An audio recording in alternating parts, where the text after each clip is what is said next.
La carrière de Yoann Huget n'a pas été un long fleuve tranquille. De son départ de Toulouse en 2008, à son passage à Bayonne, de ses débuts au sein du 15 de France, à son retour au Stade Toulousain, de ses années chat noir au plus grand succès, l'ailier nous raconte tout. Il revient sur un parcours parfois sinueux, marqué par l'injustice des blessures, par des moments de doute, par une suspension pour 3 no-shows aussi. Le natif de Pamiers n'évite aucune question et n'élude aucun problème. Et il se plonge pour vous dans une vie ovale riche et belle. Autour de la table, Romain Ruiz, fan de Bayonne, et Antoine Mazère, journaliste rugby. Allez, c'est parti pour Rugby Légende.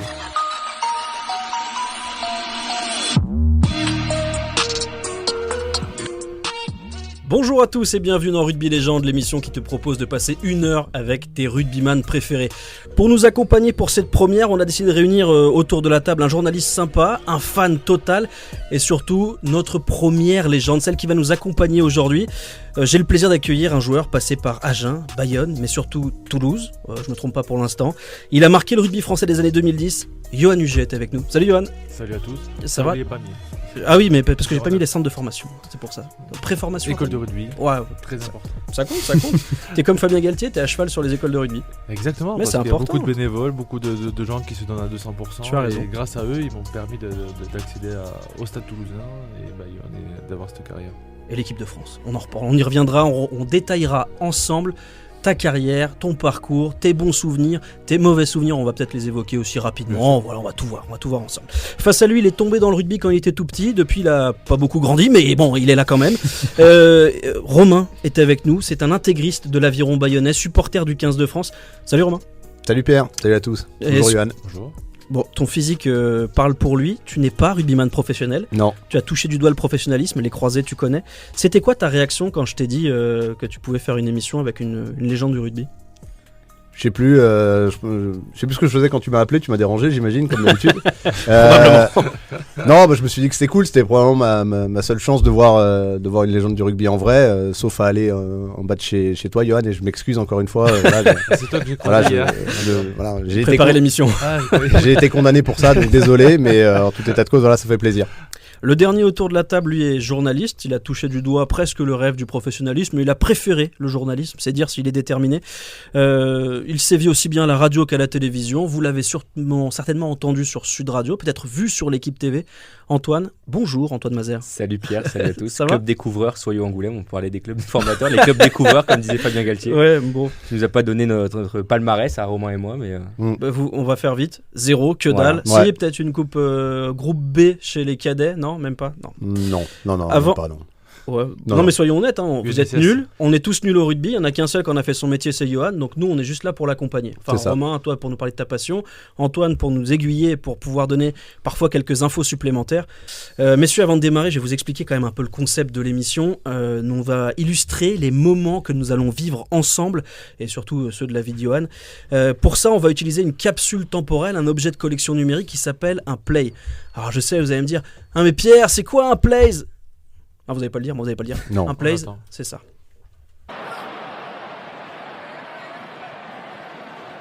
Sur le pied. Circuit, scellé.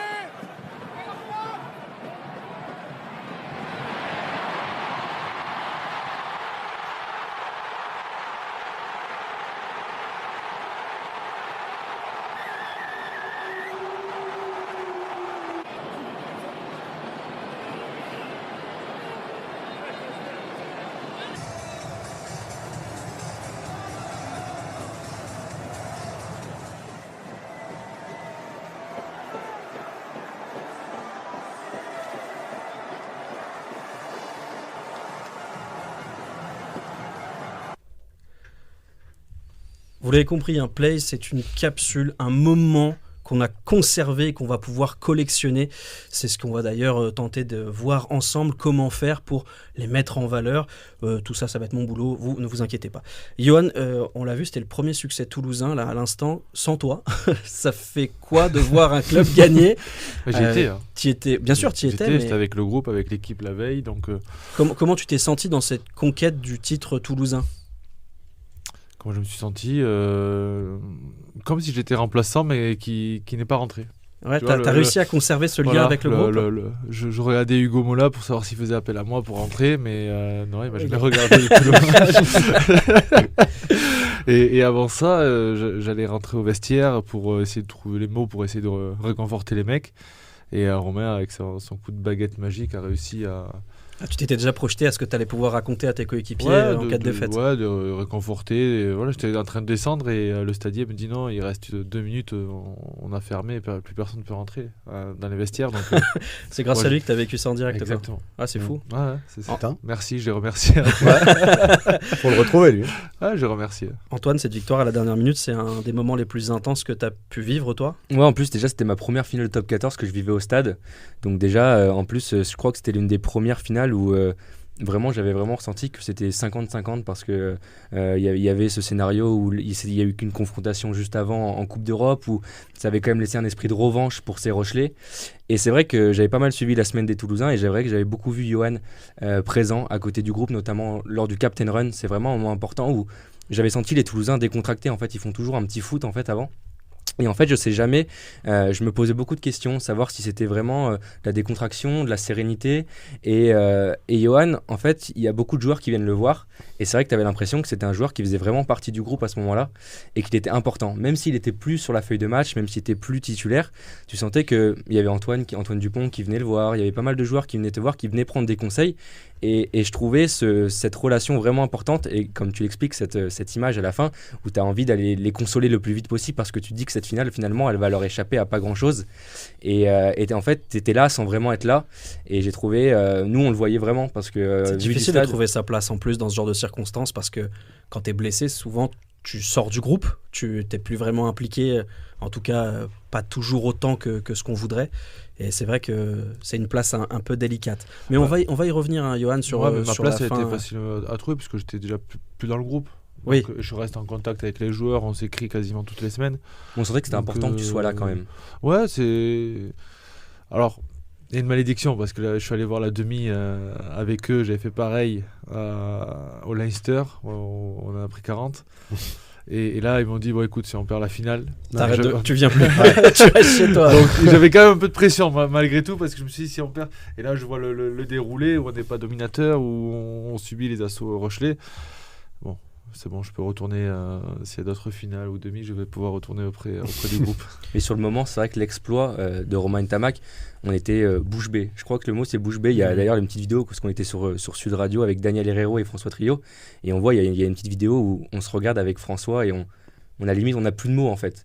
Parce qu'on se dit, ce qu'on vient de voir, c'est peut-être un des plus grands, un des retournements de situation qui va marquer le 21e siècle et qui va marquer l'histoire, surtout qu'un joueur, Romain Ntamak, qui, il nous le dit une heure après en conférence de presse, on va dire, loupe un petit peu quand même ces 75 minutes. Ouais, et un éclair de génie. On va y revenir plus en détail sur ces finales, ces titres. Juste une question avant de vraiment vous donner le sommaire et le contenu de cette émission. Romain, des émotions comme ça, en tant que supporter, c'est plus délicat avec l'aviron, mais est-ce que c'est pas quelque... Je vois pas pourquoi tu dis ça. Bah, tu l'as vécu quand même avec des finales d'accession et tout. Ouais. Ce genre d'émotion-là, c'est rare dans une vie de supporter parce que c'est malheureusement beaucoup de souffrance. C'est quoi ton rapport justement au supporterisme, à ta passion? Je pense qu'un supporter, c'est quelqu'un qui, quand il regarde un match, en fait, il a juste envie de rien faire d'autre. C'est une espèce de capsule, voilà, de liberté d'esprit. On a tous des vies, on a tous des travails. Voilà, je pense que c'est compliqué. Des travails, j'ai dit du travail. Voilà, c'est compliqué déjà. Non, mais c'est vrai que voilà, quand on regarde un match de rugby, l'idée c'est de vivre ces émotions-là. Et quand on vit ce genre de choses, j'imagine même pas ce que ça devait être dans le stade ou en tant que supporter toulousain. C'est sûr que ça devait être extraordinaire. Vous l'avez compris, on va revenir sur ta carrière, Johan, en 5 plays. Voilà, ça va être ça le jeu. Derrière, on va quand même découvrir le 15 de légende de l'ailier de Pamiers. Parce que oui, on a fait une sélection. C'est délicat, on y reviendra aussi. C'est difficile, il y a des oubliés, il y a des absents, mais il y a surtout un 15 de folie. Donc on va détailler tout ça. On peut voyager. Voilà, on va aller très loin. Non, pas très. Enfin, on verra. Et puis le moment que vous attendez tous, les 5 questions qu'on n'a jamais osé poser à Johan Huget. Elles seront là. Bon, le but, c'est que tu me tapes pas. Si tu craques et que tu me frappes, par exemple, t'as perdu. Et on terminera avec ce que les États-Unis nous envient, le quiz légendaire. Ce sera Romain face à Johan. Le thème est très simple. Qui connaît ma seule chance de gagner, ça. Qui connaît le mieux la vie de Johan Huget? Johan Huget ou Romain? Je connais pas les questions. Petit truc. Encore une fois, j'ai été condamné pour ça. Il y a des choses que j'ai pas le droit de dire, donc bon, voilà. Il y a quand même un suspense de fou. Allez, c'est parti pour Rugby Légende. Pour commencer en douceur, on va remonter le fil de ta carrière, Johan, en commençant par le commencement. Et pour ça, eh bien, c'est Antoine qui a dressé ton portrait. C'est Johan Huget pour les nuls. Oui, notre invité Johan Huget est né le 2 juin 1987 en Ariège, à Pamiers. C'est là que Johan découvre le rugby à l'âge de 6 ans au Sporting Club apaméen de Pamiers. Là-bas, tu marques tes premiers essais, tu démontres tout ton talent et tu es repéré par le Stade Toulousain à peu près vers 16 ans et tu vas finir ta formation et découvrir le rugby professionnel en 2005. Entre 2005 et 2008, tu vas jouer quelques rencontres avec l'équipe première et décider de quitter Toulouse pour aller chercher du temps de jeu en Pro D2 du côté d'Agen, avec l'envie quand même dans ta tête de revenir un jour du côté de Toulouse. Dans le Lot-et-Garonne, tu vas te révéler. Pendant ces 2 saisons en Pro D2, la première, tu disputes 28 matchs, 26 en tant que titulaire pour 14 essais. Cette année, tu finis meilleur marqueur de Pro D2. La seconde saison, Agen remporte le titre de champion de France justement de Pro D2 et fait son retour dans l'élite en top 14. Et toi, tu vas signer avec l'Aviron Bayonnais en 2010 sous la direction de Thomas Lièvremont à l'époque. C'est également en 2010 que tu vas obtenir ta première sélection avec l'équipe de France face à l'Argentine. Bayonne te donne du temps de jeu, tu vas y rester 2 saisons. Et à 24 ans, après être parti 4 ans de Toulouse, tu vas faire ton grand retour au détriment du Stade Français qui te voulait depuis plusieurs mois.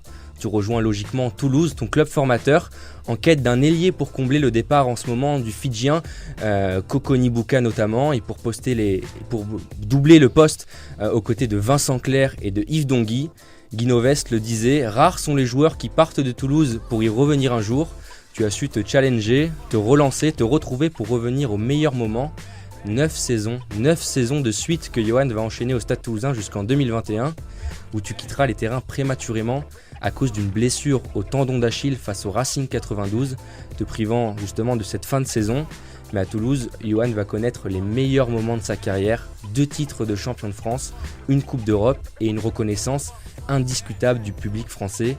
Plus de 300 matchs en professionnel, 106 essais marqués, 62 sélections avec le 15 de France et 2 participations à la Coupe du Monde en 2015 et en 2019. Et pour terminer ce portrait, je vais reprendre une citation d'un de tes coéquipiers, tu me diras après si tu sais qui a dit ça. Johan, c'est toujours quelqu'un qui a la banane et malgré son âge avancé, il ne triche jamais. C'est un pote apparemment. J'ai trouvé que ça résumait bien ta carrière. Est-ce que tu sais qui a dit ça ? Ouais. Je dirais Mathis Lebel. Et non, c'était Antoine Dupont qui avait Presque. dit ça en conférence de presse après que tu te sois blessé justement face au Racing 92, mais de ton rôle que tu as porté sur cette fin de groupe. Voilà, tu as toujours la banane malgré ton âge, mais tout au long de ta carrière, j'ai appris que tu ne trichais jamais, tu t'accrochais toujours. Ils le savent. Tu te reconnais dans ce portrait, on n'a rien oublié, Non, rien de majeur.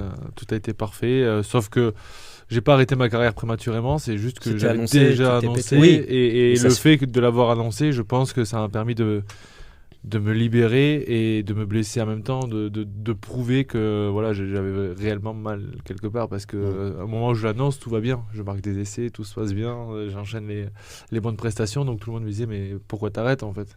Ils se rendaient pas compte entre mon annonce et la blessure, et donc ça a permis involontairement de me justifier sur l'arrêt de ma carrière. On va tout reprendre, point par point.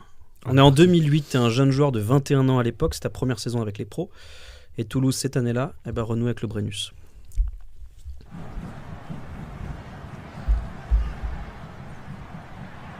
C'est l'essai en finale inscrit par Max Médard, qui est tout jeune à l'époque. D'ailleurs, on va le voir sur les images, il a une tête de gamin. Bel enrhumage quand même de Naps Nalaga qui finit dans les tribunes du Stade de France. Est-ce que déjà tu te sens champion en 2008? Non, bien sûr que non. Parce qu'on est appelé que par Simoni, on est appelé parce qu'il y a le tournoi destination et ou la tournée d'automne, et on n'est pas impliqué dans la vie du groupe à 200%. Alors oui, on a joué quelques matchs, mais déjà je pense que j'étais pas loin de partir, ou j'étais parti déjà à la fin de cette saison. Donc Là, c'est la dernière. Tu parles dès voilà, l'année donc, d'après. c'est difficile de se sentir champion quand on vit pas avec le groupe. Autant quand on vit avec le groupe, qu'on joue pas trop, on peut se sentir champion. Mais on avait à l'époque, c'est pas comme maintenant, mais deux vestiaires totalement différents entre les espoirs et les pros. Antoine, derrière c'est Agen. Je ne sais pas si tu as donné quelques chiffres tout à l'heure. Ouais, justement, tu pars une saison du côté d'Agen, tu finis même meilleur marqueur de Pro D2. Pourquoi est-ce que tu choisis d'aller te chercher de te challenger un petit peu en Pro D2 alors que Toulouse te donne pas forcément le temps de jeu nécessaire? C'est pas qu'ils peuvent pas. Il y a Max qui est en train d'exploser. On est sur l'arrivée à maturité de Vincent et Cédric Emmons également. À l'arrière, Clément Poitrenaud qui est toujours ultra Ouais, performant. mais je crois qu'il était blessé. Cette saison-là, Claire, oui. C'est pour ça que Max joue, mais normalement il revient ouais. aussi. Et il y a une autre blessure, et je me suis dit, ça y est, c'est mon tour. Et je vois qu'à ce moment-là, ils vont chercher un Sud-Africain. Swanepoel. Ouais, Bertus Swanepoel. En soi, c'est logique, mais j'arrive à montrer à l'entraînement que je peux matcher avec lui, voire je connais le club. Et donc, à ce moment-là, j'ai compris qu'il fallait que je parte parce que j'étais pas dans les plans, et c'est tout à fait logique. Peut-être que j'avais pas montré assez, donc je décide de partir à Agen. Agen, il y a deux solutions. C'est soit je partais des clubs de milieu de tableau, et c'était toujours un peu compliqué parce que tu joues le maintien et tu fais confiance à l'expérience. Ou soit je partais dans une équipe qui voulait se renouveler, comme Agen, qui venait juste de descendre. Ils voulaient des jeunes, ils faisaient confiance à cette génération 87 avec Jean Moribaud, Sofiane aussi qui commençait à pointer le bout de son nez. Je jouais avec Romain Sola, avec qui j'avais fait toutes mes classes aussi en espoir et en Crabos au Stade Toulousain. Donc c'est d'abord une histoire d'amitié, d'homme, et à ce moment-là, c'est Henri Broncon qui m'appelle. Et fin de saison, il se fait têche. Il se fait virer. Et du coup, c'est Christophe Delot et Christian Lanta qui reprennent. Christophe Delot, que tu as peut-être croisé en plus au Stade Toulousain très sporadiquement quand tu étais tout gosse, quoi. Oui, bien sûr. J'ai vu quelques vidéos de lui. J'ai adoré cette génération 96 qui m'a fait aimer le rugby. Je crois qu'on va reparler de Christophe Delot quelque part. Quelque part. L'instinct. Romain, en 2008, toi, c'est un peu l'âge d'or au niveau basque, puisque Bayonne et Biarritz sont sur des dynamiques ultra positives. Ils jouent les premiers rôles, un peu plus pour Biarritz que pour Bayonne, mais Bayonne est souvent aux portes des phases finales. Est-ce que c'est toi, tu es du côté de Saint-Jean-de-Luz à ce moment-là? C'est là où se forge véritablement tes années passion, ton supporterisme absolu, ou c'était même avant ça? Non, c'est familial. Moi, j'ai un père qui est un fan inconditionnel absolu de l'aviron bayonnais, deux frères qui sont pareils. Alors ça s'attrape. Ça s'attrape, c'est quelque chose qui s'attrape, c'est viral, c'est pire que le Covid, cette histoire. Ça, mais c'est vrai, ça vous enlève l'odorat, pas forcément le goût, mais en tout cas oui, c'est viral. Moi, je suis tombé dedans quand j'étais tout petit, et peut-être que je ferai tomber mes enfants dedans aussi, on verra. Mais c'est certain que c'est un truc qui se passe de génération en génération. Et voilà, je pense que moi je suis né avec ça. J'ai pas de souvenir d'avoir supporté un autre club de rugby et d'avoir eu autant d'émotions ailleurs. Ça, c'est sûr que non. Mais normalement, Saint-Jean-de-Luz, c'est plus Biarritz. Ça dépend. On a dressé une. C'est vrai, c'est le côté chic. Les Landes, c'est Bayonnais. Ouais, alors on s'est arrangé maintenant. On a construit un mur au milieu de la ville, okay. Voilà, entre les Bayonnais et les Biarros. Ça a réglé pas mal de problèmes. Ça ressemble un peu à Berlin dans certaines années, mais c'est pas mal. Ouais. C'est parce que les armes sont interdites. Exactement. C'est d'ailleurs votre lien, Bayonne, puisque c'est peut-être ton meilleur souvenir de supporter, ou en tout cas l'un des plus fous. On va faire un petit saut dans le temps. 2011. Porté par un très grand Johan, et oui, il faut le signaler, l'aviron renverse le Stade Toulousain à Anoeta.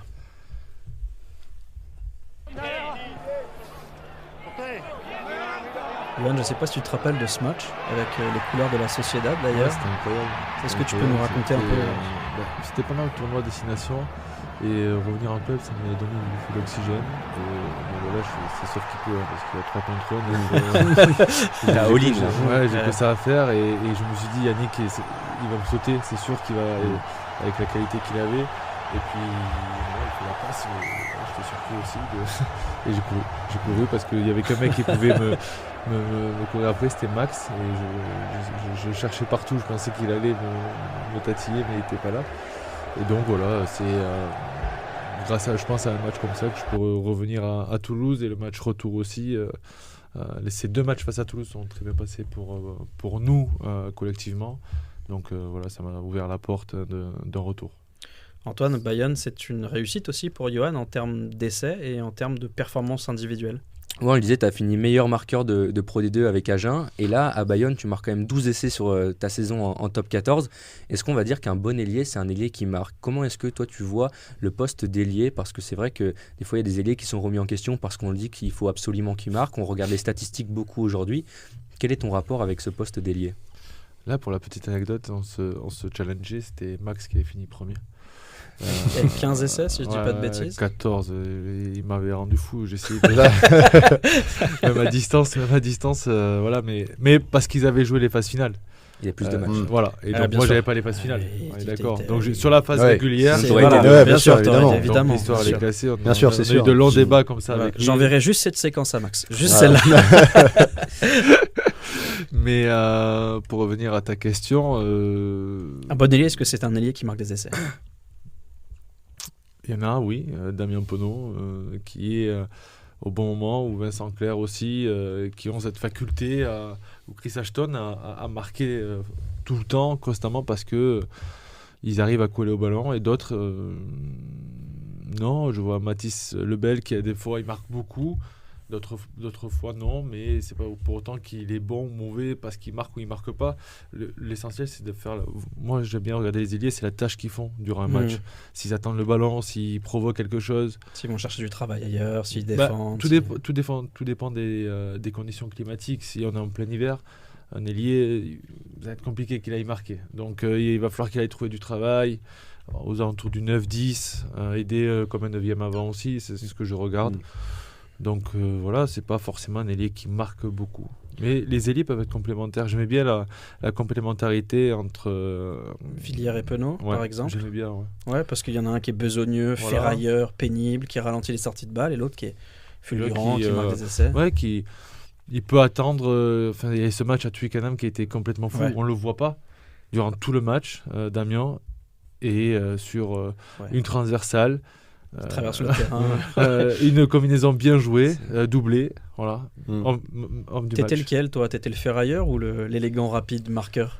Oh, moi, j'aimais bien ferrailler. Je Ouais. pouvais pas rester sur mon aile. Je connaissais la réponse. Romain, cette année-là, on est toujours en 2011. L'Aviron Bayonnais va échouer malheureusement aux portes des phases finales, 7ème à 1 point de la 6ème place. Est-ce que tu dirais que ce Bayonne-là, c'est la meilleure équipe que tu aies connue? Alors, sans faire offense à Johan, non. Moi, je dirais que peut-être que c'est l'équipe actuelle, pour moi, la meilleure équipe que j'ai connue. Ok. Je trouve qu'il y a des performances là depuis 2 ans qui sont assez incroyables en termes de jeu, disons, en termes de jeu développé. Moi, je prends un plaisir immense à regarder l'Aviron Bayonnais pendant 70 minutes. Puis les 10 dernières, Ouais, t'es dans le je stress. mords des oreillers, je tape je Bien sais sûr. pas, je tape tout ce qui se passe, des canapés, des trucs. Bon, bref. Non, mais ça, c'est un dénominateur commun de tous les supporters. Ah, C'est bien beaucoup sûr. de souffrance. Hein. Il y a énormément de. Je t'assure que pour être de l'autre côté du miroir, toi, tu es sur le terrain, donc tu le vis pas pareil, mais je peux t'assurer que vous générez énormément de souffrance chez vos supporters. Ouais, c'est des moments de transe. Ah Moi, ouais, je me suis C'est vu fou. dans Ce des que j'aime états. bien, c'est la capacité à changer ton point de vue sur un match ou un joueur Oui, en fonction de. en fonction du résultat. Parce que tu peux perdre la première mi-temps, ils sont nuls et tout. Et à la fin du match, dire ils ont été, C'est- ils ont été- c'est- ils ont c'est été les meilleurs, incroyables ils ont ce tout changé. match-là qu'ils ont fait parce qu'ils ont changé la deuxième mi-temps. Ils ont Mais réussi ça, à remporter le match. mais c'est presque du masochisme parce que moi, je vois l'Aviron Bayonnais, qui gagne ou qui perde, finalement, c'est pas tellement le problème. On les aime. C'est juste que parfois, on va presque chercher cette souffrance. Moi, je me suis vu regarder de deuxième mi-temps. On avait pris 40 grains la première, en me disant ça sert absolument à rien. On est à l'extérieur, on est en novembre, on va peut-être en prendre 40 autres. Ben, je reste devant la télé, je le regarde parce que c'est Mais- comme ça, parce qu'il y a. Et à la Même- fin, il quel y a un match de truc, merde. Ouais, Ouais. je les déteste, ils Et- font souffrir. Ah, mais- Et à la fin, on part, mais bon, et on revient la semaine d'après. C'est ça qui est Bah bon. oui. Il y a Ça aussi, qui est bon. il y a aussi les scénarios où tu as 15 points d'avance à 3 minutes de la fin et je sais pas pourquoi tu stresses, quoi. T'es pas bien. Alors quand t'es supporter bayonnais, tu sais pourquoi tu stresses. Oui, parce que tu c'est stresses toujours tout la le même temps, chose bien et tu sûr. sais très bien ce On qui va va se passer à la pas fin. en reparler. Bon, on va pas parler de Euh, samedi, sinon ça va m'énerver. Ouais. Je vais taper dans un truc. 2011, Johan, c'est aussi une année un peu étrange pour toi, puisque la Coupe du Monde se profile. Tu vas même faire la prépa jusqu'au 4 août et en pleine préparation, alors que tu sors la meilleure saison de ta carrière, tu vas quitter le groupe de l'équipe de France en raison de 3 no-show. Tu risques jusqu'à 2 ans de suspension. Tu sais que tu n'iras pas en Nouvelle-Zélande. Est-ce que tu peux nous raconter ce moment où d'un coup ta carrière bascule un peu? Oui, elle bascule parce que pour moi, c'est, je pense qu'au rugby, jouer au rugby, les 2 premiers no-shows sont un administratif parce que je renvoie pas le dossier à temps. Et le deuxième parce que je suis avec l'équipe de France en train de jouer, donc je me suis dit c'est justifiable, zéro problème, tout le monde en est informé quand je suis sélectionné pour la Coupe du Monde, que ce soit Pierre Camot à l'époque, de Marc et le staff, et personne s'en est inquiété. C'est-à-dire que personne s'est dit va falloir faire gaffe. Voilà, donc. Et en fait, je pense que les autorités de la FLD quand t'as de nos shows, non, mais ils venaient de lancer ce mouvement sur les sports co depuis 2009, on est en 2011, voilà, et ils se sont dit c'est un coup de pub. Vraiment, c'est pas pour aujourd'hui faire le mec avec un peu la victime, de victime, mais ça a été un coup de pub aussi pour eux à ce moment-là, parce qu'ils se sont dit on peut sanctionner quelqu'un qui n'a pas manqué de tests, mais pris un no-show parce qu'il n'a pas renvoyé le dossier à temps et s'est pas fait contrôler chez lui alors qu'il était avec l'équipe de France, mais il s'est fait contrôler le samedi à la place du mardi. Et il y avait aussi une histoire de séance photo. Ouais, c'est ça la troisième, mais bon, mais après, on a quand même. Tu as payé pour apprendre, entre guillemets. Ouais, mais ils ont quand même 1 million alloué à l'année. Et quand ils prennent des nouveaux joueurs comme ça ou des jeunes qui rentrent dans ce système-là, on reçoit un dossier, sans vous mentir, un dossier comme ça, aller chercher un recommandé et on doit se débrouiller pour le renvoyer, le remplir correctement. Et il faut remplir un trimestre entier de localisation. Donc pendant 3 mois, tu dois dire où tu es, où le changer, tout ça. On Donc se rend pas compte à l'époque du poids que ça pèse. Voilà, maintenant c'est avec Adams, les mœurs, et puis Adams, avec et le tout logiciel ça, donc, et rend les choses plus faciles. Voilà. Cette année-là, Johan, tout le monde le sait, l'équipe de France va disputer une finale. Tu as des regrets par rapport à ça, à cette aventure à laquelle malheureusement tu ne participes pas? Non, j'ai pas de regrets. J'ai jamais eu de regrets dans ma vie. Parce que j'avais une très bonne. Comment ? Moi j'en ai plein. Non, parce que c'est que ça devait être comme ça. Et à ce moment-là, peut-être que je n'étais pas prêt à disputer une Coupe du Monde, de gérer cette pression-là, de partir en Nouvelle-Zélande, chose que j'avais jamais fait avec un groupe. J'avais besoin peut-être de maturité. J'étais pas forcément dans le. Je jouais. Là, j'étais en équipe de France, sincèrement, et je me disais, mais qu'est-ce que je fais là ? Je regardais tous les personnages qu'il y avait à parce côté que tu de te moi. sentais pas légitime ou parce que sportivement parce que je me sentais pas légitime. Il y a un an avant, j'étais en Pro D2. Ouais. Donc j'arrive là et je me suis dit, qu'est-ce que je fais ? La prépa se passe super bien. Les entraînements qu'on fait, moi je me sens bien physiquement et les performances sont là. Et puis tu es titulaire pour le tournoi juste avant. Ouais, voilà. Donc je vois que les choses s'alignent plutôt bien. Ouais, et juste avant de partir à Bordeaux ou à Perpignan-Bordeaux, bah là on me dit que c'est pas possible, quoi. Donc en fait, ils veulent pas prendre de risques. Exactement, c'était pas. Oui, c'est qu'il y avait pas encore la sanction. Voilà, c'était possible parce que c'était possible, mais s'il y avait une sanction derrière, ils voulaient pas qu'il y ait de problème déjà en Nouvelle-Zélande. Il y avait déjà eu un problème auparavant et ils voulaient pas arriver en Nouvelle-Zélande avec un autre problème. Qui est-ce qui te l'apprend ? Je crois que c'est Pierre ou Marc, je crois. Il vient de voir, il te dit c'est cuit. Ouais, il m'a dit on a essayé de tout faire, mais bon, ça va être compliqué. Cette finale, pour notre génération, c'est un moment marquant. Vous vous rappelez où vous étiez pour la finale 2011 ? Moi, j'étais avec mon école de rugby. Ah oui, c'est vrai que je suis jeune. Le coup de vieux. D'un coup, là. Mais parce que quand je vais vous dire où j'étais, c'est pas la même ambiance. Ouais, l'école de rugby avait organisé parce qu'en fait, les matchs étaient très tôt. C'était 9h du matin. Ouais. Et en fait, avant les entraînements, on se réunissait et on regardait le match ensemble avant de faire l'entraînement. Donc, il y avait un énorme goûter. Et on. Petit-déj. Ouais, goûter, oui. 4 quarts oasis, quoi. C'est un peu tout le temps, quoi. Ouais, c'est ça, pas grave. Écart. Et non, et puis c'était un vrai moment de cohésion qu'on avait vécu ensemble. Et malheureusement, on était tous en train de pleurer à la fin. On comprenait pas trop parce qu'on était assez jeunes. Les règles, on les connaissait déjà à moitié comme les joueurs, quoi. Ouais. Mais non, mais quand même vraiment marquant parce que on sentait que nos parents, les entraîneurs, ça nous avait vraiment lancé une dynamique. Et en fait, on s'était dit, même si à la défaite, et ben en fait on avait, c'était enfantin, mais on voulait aller venger en fait la une et se dire on va aller s'entraîner parce que c'est nous, la prochaine c'est pour nous, quoi, en fait. Et on va aller la gagner, quoi. Ah ouais, c'est beau. Ouais, t'étais vraiment petit.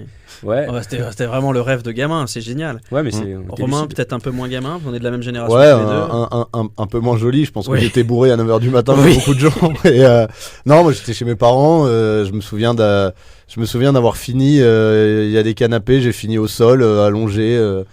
Pareil, je crois que c'est la première fois que j'ai vu l'un de mes frères pleurer. aussi pour du rugby, c'est dire à quel point les émotions Ouais. passent quand même.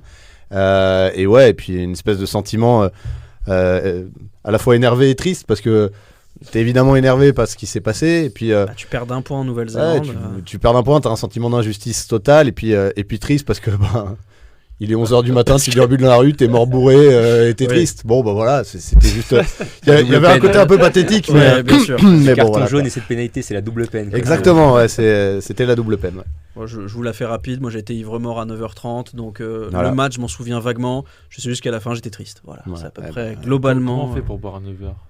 C'est un concept. Mais non, c'est parce qu'on était à l'heure néo-zélandaise. Ouais, Ah, c'est ça. C'est pour ça. On Il y a avait bu le jet- en il y avait maori, le nous. jet- Ouais, c'est parce qu'on buvait en maori. Ouais, c'était ça. Ouais. Bon, écoute, Johan, on n'est pas tous des sportifs professionnels. Voilà. Derrière, tu vas signer. C'est de l'entraînement. Moi, tu tout le sais, monde s'en aussi. fout où j'étais en fait. Moi- Ah non, mais je m'en fous pas, Johan. C'est vrai que tu T'as l'as une pas posé la anecdote question, c'est vraiment un truc de fou. Hein. Il voulait pas Romu, Pardon. il peut Ah, t'appeler. Ouais, pardon, Johan, je voulais pas te faire Non, du mal, la mouletta là. Alors, t'étais où pour la finale que t'as pas joué parce que t'étais suspendu, Johan? Je vous dirai pas. Voilà, ça dérape. Côté Voilà. Grinch. Putain, Côté Grinch. 25 minutes d'émission, il est vexé. Mm. Non, tu veux pas nous dire? C'était Moi, secret? j'étais en vacances. Ah, ok, d'accord. Voilà. Ah, tout ça pour ça, parti, Yoann. ouais. Bah, Ah ouais, super. t'as pas regardé merci. le match? Je sais pas. Si, j'ai Ah, ok, regardé le d'accord. match. J'étais à Thaïlande, je crois. Quelle belle vie. Ouais. Sur un éléphant. En Ça- Thaïlande, ça captait tu pas me- bien. 16h, c'était là-bas et Mm. voilà, Pas ivre mort, pas du tout. pas triste à la fin, un peu quand même pour les Non, copains. pour les copains, juste ouais, pour le sentiment d'injustice envers l'arbitre, surtout. Bah ça, on l'a pas évoqué, mais l'arbitrage fait partie des frustrations à gérer en tant que supporter, en tant que joueur. C'est un dénominateur commun aussi qui vous unit. C'est que souvent l'arbitre est mauvais ou pas très bon Ouais, ou contre vous. c'est, je pense, important de se le mettre dans la poche et montrer qu'on est une grande nation maintenant, même si. Putain, mais c'est toi qui dis ça avec tes rapports avec les arbitres, il faut se les mettre dans la poche. Ouais. T'as pas toujours été apprécié du corps arbitral? Si, bien sûr. Ah bon J'en parlais jamais. T'as des infos, Pierre, peut-être? Parce que là, Je me manifestement. rappelle, je me rappelle le tête contre Mike Brown, l'histoire avec Murray où tu lui écrases le pied. Les arbitres ils sont pas cons non plus, ils le voient. Bah non, Ah, c'est discret, c'est ça dure entre une vous. fraction de seconde. Ah on oui. voit pas ça. C'est comme les fourchettes quoi, ça se voit pas. Les Les fourchettes, ça se voit pas, c'est ça? Non, mais le front contre front, Mike Brown, il en a fait un avec Maestri, il en fait, c'est lui qui en Ouais, fait c'est- quelques-uns, c'est Mm. pas, c'est Ouais, pas c'est nous. vrai. Mais, Il a le front partageur. Ouais. Ouais, c'est ça l'idée, ouais. Presque aime- populaire. Ouais, presque. Il y a les kiss cam, lui, c'est extraordinaire, ça. Le front populaire, on Mais, comprend. C'est pour vous. donc non, avec les arbitres, je m'entends super bien. On avance un petit peu, Johan, dans ta carrière. 2015, tu vas rejoindre un peu avant, pardon, tu vas rejoindre le Stade Toulousain. D'abord, 2011. 2011, tout à fait. Mais jusqu'en 2015, c'est un petit peu la traversée du désert. Toulouse est solide, mais ne gagne plus. À l'image de cette année 2015 où Clermont est un petit peu trop fort pour vous. C'est la demi-finale.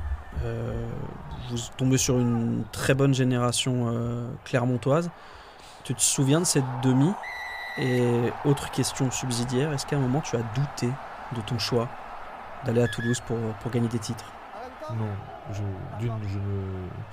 je n'ai jamais douté de mon choix et ni remis en question mon choix parce que je savais que on pouvait revenir. Il y avait un problème générationnel où des jeunes arrivaient, des vieux partaient. Il fallait que tout ça se remette en place. Donc il fallait juste être patient. Avec un gros tsunami, le départ de Guy Novès aussi suite à cette demi-finale. Donc il fallait reconstruire, il faut du temps, une arrivée d'Hugo un peu compliquée pour qu'il s'installe, pour qu'il prenne ses repères aussi.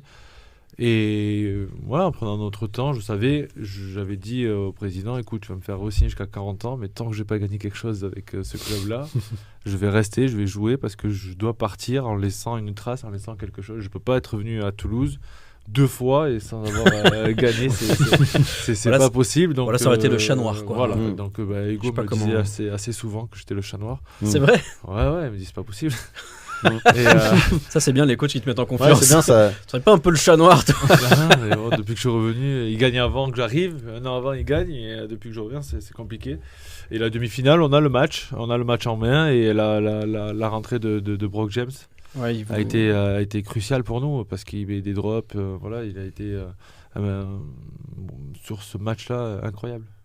Antoine, Sachant que Camille Lopez justement ne fait pas un bon match ce jour-là, il loupe pas mal de points au pied, vous revenez plutôt dans la partie, vous êtes bien, et c'était les premières demi-finales du côté du Matmut Atlantique de Bordeaux, mais comme tu le disais, c'était le dernier match de Guy Novès, est-ce qu'émotionnellement il n'était pas, à la fin du match, c'était pas dur, comment était l'état d'esprit, parce que de savoir, est-ce que vous le saviez déjà que c'était la fin de Guy Novès, et comment le groupe a réussi à rebondir derrière quand même?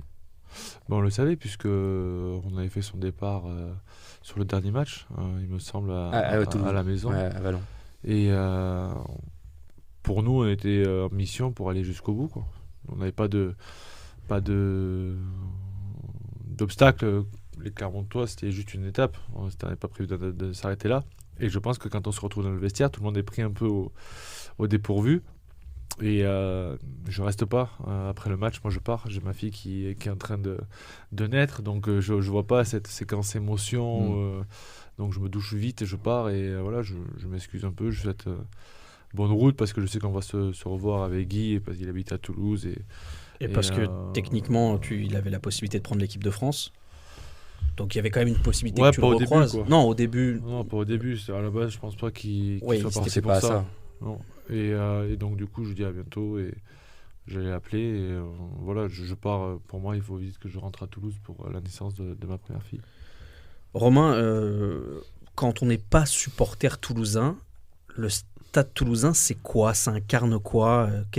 Moi je te le dis, c'est un monstre absolu et ça fait flipper. Est-ce que c'est aussi ton cas et ta vision? Pour moi c'est une garantie. Quand je regarde un match de rugby et que je sais que Toulouse joue, je sais que je vais voir un beau match de rugby. Moi, je le vois comme ça. Personnellement, je regarde l'aviron bayonnais et du rugby. C'est comme ça que je vois les choses. Il y a l'aviron, pour moi, c'est pas, je le fais pas pour le sport, je le fais pour les émotions. C'est vrai, je veux dire, je suis honnête. J'ai vu des purges absolues. Oui. C'est un peu mieux là depuis quelques années parce qu'effectivement, voilà, il y a eu du recrutement, et puis surtout, il y a une harmonie qui se crée. Moi, j'ai toujours préféré regarder la Pro D2 quand on était en Pro D2, quand on descendait. Pour moi, c'était pas nécessairement une mauvaise nouvelle parce que c'était un jeu qui était un peu plus aéré. Il y avait peut-être plus de possibilités. C'est un rugby différent. C'est un rugby différent. Meilleur championnat du monde. Ouais, ça c'est sûr. Moi, j'aime bien. C'est exceptionnel. Quand t'aimes le rugby, c'est des villes de rugby, des peuples rugby. Et un suspense. C'est un jeu aéré. Puis accessoirement, c'est la seule chance de gagner un championnat. C'est pour moi c'est le plus dur et l'un des plus beaux du monde, parce que honnêtement, c'est un vrai marathon. Cette année-là, 2015, elle est particulièrement difficile. En bleu, tu es indiscutable sur les derniers matchs. 30 titularisations en 31 matchs. On sent que voilà, tu es un des premiers noms qu'on couche sur la feuille. Tu es peut-être d'ailleurs avec Guillaume Guirado l'un des rares à être indiscutable et indiscuté. Et pourtant, face à l'Italie sur la Coupe du Monde, c'est le drame. Tu vas te détruire le genou très rapidement. Tout de suite, tu sais que c'est cuit. Ouais, en fait, je sais que c'est cuit parce que j'ai l'impression de poser le pied sur une mine parce que j'ai tout à l'intérieur qui lâche. Et après, malgré tout, même une déchirure, on l'a pu voir avec Julien Marchand, on sait qu'une déchirure, le moindre pépin que tu as en Coupe du Monde, c'est quasiment cuit pour revenir. Donc voilà, je trouve ça dommage d'avoir fait tant d'efforts, 4 ans, j'avais loupé celle de 2011. Là, j'arrive 2015 en pleine possession de mes moyens. Tout se passe bien. Et voilà, je me dis... Ça aurait pu arriver. Je me dis pourquoi c'est pas arrivé en phase en match de prépa. Quoi. Au moins, c'est moins cruel, tu penses? C'est moins cruel, je pense. Ouais. Là, non. Alors, fait tout ça pour ça, tu te dis. Tout ça, puis tout ce que ça engendre, la famille qui se déplace, j'aurais pu tout annuler 15 jours avant la Coupe du Monde. Voilà, je trouve que me faire goûter 30 ou 40 minutes, et revenir du vestiaire et paf, je trouvais que c'était un peu cruel. Vous partagez ça aussi en commun, puisque Romain s'est fait les croisés pour la deuxième fois il y a quelques semaines. Je te pose la question, toi aussi, tu l'as su tout de suite?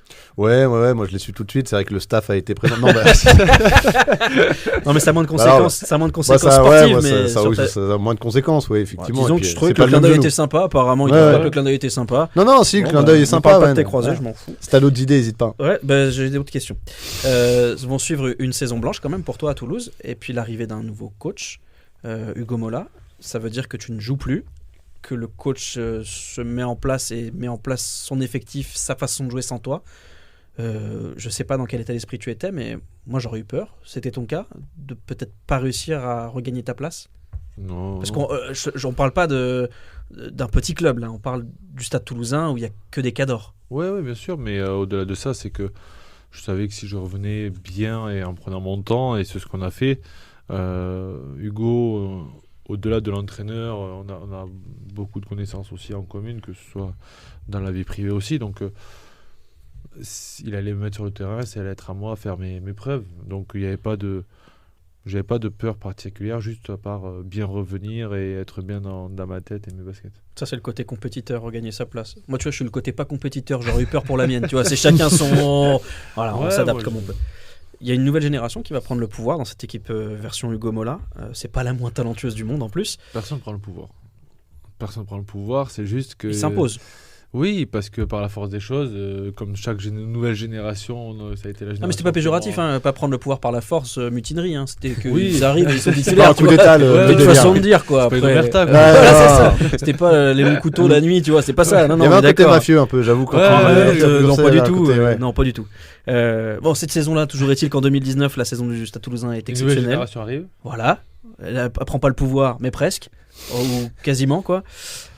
Premier de la 15e à la 26e journée. Demi-finale où vous allez injustement écraser La Rochelle. Et une finale maîtrisée de bout en bout. Avec notamment un essai de Monsieur Huget.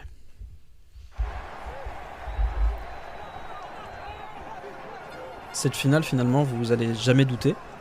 Et toi, tu vas signer un doublé pour toucher du doigt ton premier bouclier de Brennus avec ce Stade Toulousain en tant que titulaire. Quel souvenir tu gardes de ce match-là? Ce match-là est rempli d'émotions parce que j'ai vraiment très mal à mon tendon d'Achille. Je sais pas si je vais pouvoir jouer cette finale. Et je dis au staff, je vais m'échauffer et je vais voir comment je me sens là, avec le docteur, surtout pas le staff. Le docteur, je dis je vais m'échauffer, je vais voir. La chance qu'on a, c'est qu'on joue à 21h. Donc j'ai eu le temps de faire quasiment 24 heures de soins dessus. Et puis je vois qu'on joue ce match-là comme si c'était un match de championnat. Tu sens pas la pression, quoi. Il y a zéro pression dans l'équipe.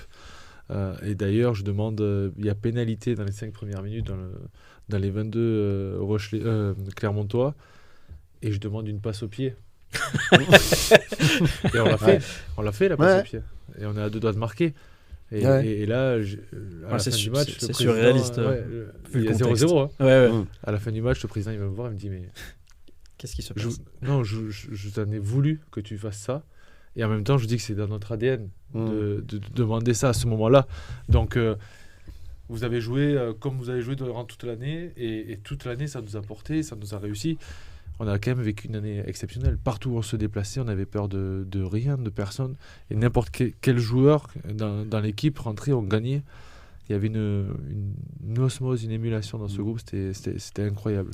Là, justement, la saison, elle est folle. 98 points en phase régulière. Ouais, honnêtement, j'ai rarement vu ça. C'est d'ailleurs un record. La saison a été marquée par une série de records. Ça a été complètement dingue.